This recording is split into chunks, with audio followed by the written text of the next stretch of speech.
ওনাকে একটু সম্মান দেন, আপনারা কষ্ট করে ঢাকা থেকে আসছেন, ওনাকে একটু সম্মান দেন, নোটটা ক্লিয়ার করে দিন।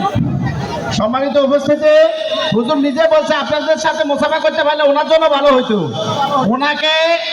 ওনাকে আমরা কোরআনের জন্য ভালোবাসি, ওনার আব্বার জন্য আমরা ওনাকে ভালোবাসি। উনি বলছে আপনাদের সাথে হ্যান্ডশেক করতে পারলে ওনার জন্য ভালো হইতো, কিন্তু উনি ঢাকা থেকে কষ্ট করে এসেছেন, আবার যাবে, ওনার নিরাপত্তার ব্যাপার স্যাপার আছে।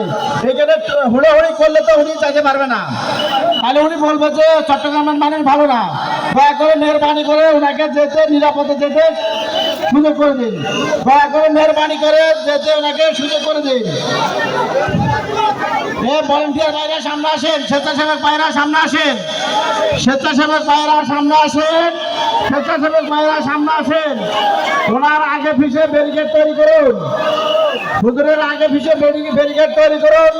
স্বেচ্ছাসেবক ভাইরা এগিয়ে আসেন, সোনার সামনে পিছিয়ে নিরাপত্তার ব্যবস্থা করুন।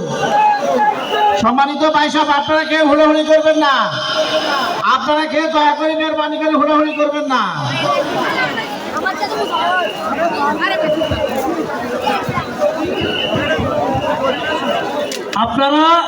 আপনারা হুড়াহুড়ি করবেন না, যাওয়ার পথে হুড়াহুড়ি করবেন না। এখানে অনেক গর্ত আছে, গর্তে পড়ে যাবেন। আল্লাহর ওয়াস্তে আপনারা হুড়াহুড়ি করবেন না, গর্ত আছে, গর্তে পড়ে গেলে ব্যথা পাবেন।